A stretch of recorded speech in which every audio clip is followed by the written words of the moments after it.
Hey guys, it's Chelsa Messenger with Picks and Parlays. We're talking NBA. We've got the Pistons heading to the Trailblazers. It's Masters Week, which means we have a promo code for 20% off the entire site at picksandparlays.net. The code is golf. Portland, big home favorites here, minus 11.5 on the advance line. A total is 224.5. And again, that's an advance line. It could move drastically overnight. We've got the Pistons coming in at 16-36, but 27-22-3 against the number. Meanwhile, the Blazers are 30-21. 25-26 against the number. We've got Lee from ASA here to break this one all down for us. Lee, initial leans on Pistons and Trailblazers. Yes, typically I'm not a big double-digit favorite bettor, but I will be in this instance or this scenario. I like betting good teams when they're off losses or bad losses. Portland is kind of in that situation. They're coming off 2 straight losses to the Clippers and the Jazz, 2 of the best teams in the West. And in fact, if you look back, their last 4 losses have come to the Clippers, Jazz, Bucks, and Nets. So they've lost to 4 really good teams recently. They're supposedly going to have Nurkic back in the lineup tonight. Pistons are also off a win at Sacramento. They shot 52%.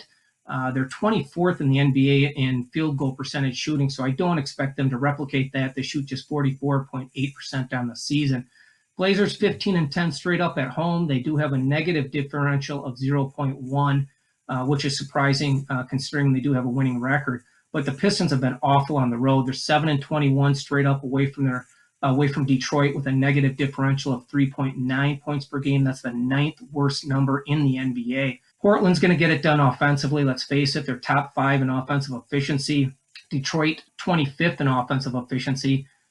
Portland is not good defensively. They are 29th in defensive efficiency. Detroit's 19th, so not a whole lot better.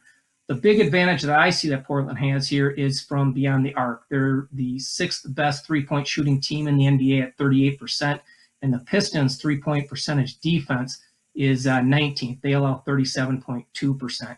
So again, I'm not a huge advocate of betting double-digit favorites, but I'm going to make an exception here with Portland. Yeah, I remember the last time they played because it wasn't too long ago, on March 31st. Detroit losing that one. The final score was 124-101 with the Blazers winning that one. And I remember being a little bit enticed by the Pistons getting 7.5 points just because the Pistons going into that game had some really good against the spread numbers.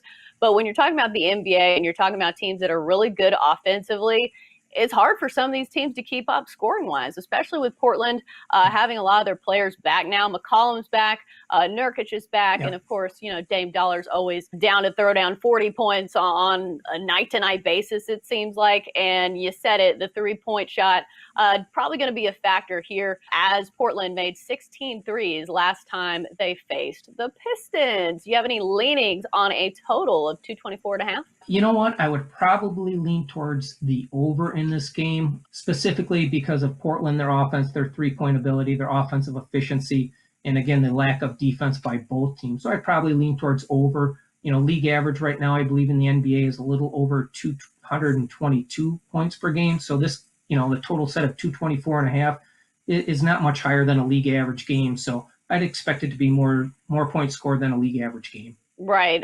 You just need Detroit to contribute is probably the only thing I'd worry about. But that's going to do it for our NBA talk here on Picks and Parlays. Great stuff from Lee from ASA. Lee, thanks for joining us.